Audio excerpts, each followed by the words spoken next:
Surgeons, what patient came in such a horrific state, you hoped they would die? A teenage girl was taking a nap at home one afternoon. As she slept, a reckless driver crashed into her house. Her father, who was in the kitchen, died at the scene. The crash caused an electrical fire, which ignited a ruptured gas line from the crash and set the entire house ablaze. She makes it out, along with her sister, but goes back in to try and rescue her dad and dogs. She doesn't come back out. Fire team drags her out. 95% of her total body surface area is covered in second and third degree burns. She has a smoke inhalation injury, lungs are fried, carbon monoxide poisoning, toxic inhalation, and cyanide poisoning. It was a goddamn miracle she even made it to the hospital. She survives the initial presentation to the trauma unit and now she's in our burn unit. Fun fact, what they don't tell you on TV is that true third degree burns don't hurt. The fire destroys the nerve endings. First and second degree burns are, however, exquisitely painful. She had mostly third degree burns but enough second degree that she was in agony despite a near constant morphine drip. It was a mess. The only intact skin on her body was a small area around her genitals and inner thigh. Her hair, face, lips, were all gone. Even her eyelids burned so badly they fell off in the ED, causing several nurses, techs and residents to vomit. We do what we can with moist sterile dressings and debridement plus broad-spectrum antibiotics. She looks like a mummy fully wrapped by the end. There is no chance of her having a normal life ever again. The chances of her surviving are in the single digits. We are silent but we all think the same thing. We secretly hope that she dies sooner rather than having to suffer for weeks or months. We hate ourselves for it. We hate the God that would do such a thing to an innocent person. We push those thoughts down and go to our work.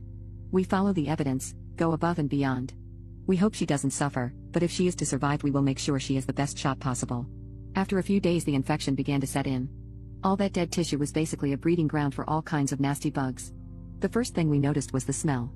I'll spare you the details but trust me it was bad. The only thing you can really do to encourage healing at that point is use an IV and topical antibiotics and debridement. Basically, large wounds heal better when they are scraped or shaved to expose the wound bed.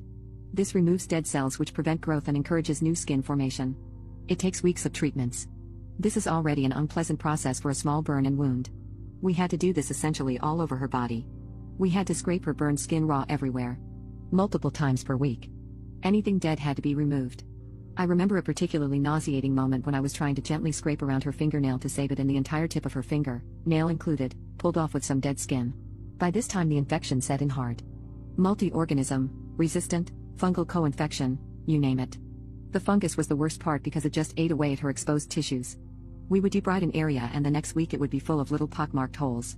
Those holes were full of cheese-like fungus and they burrowed down deep.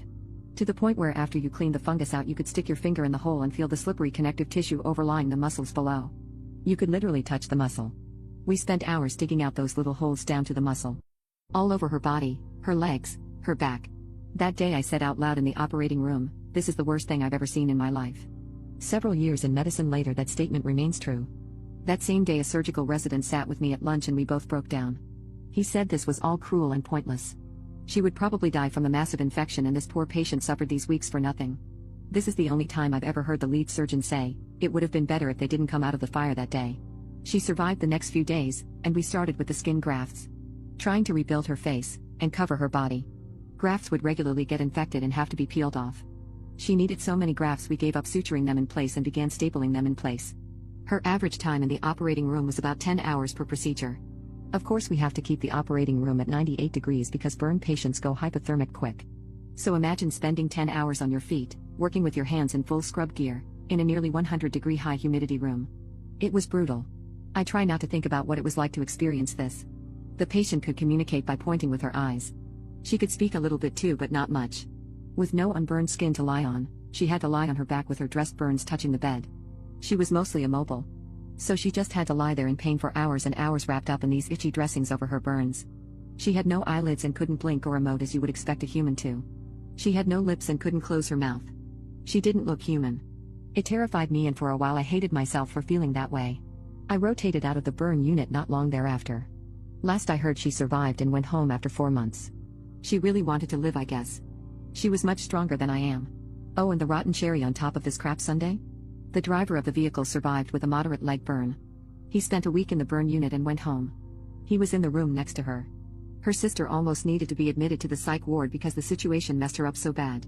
Her dog did end up living. She threw it out the second-story window down to her sister that day before disappearing in the smoke. This story still messes with me hardcore and I can still see it when I close my eyes at night sometimes.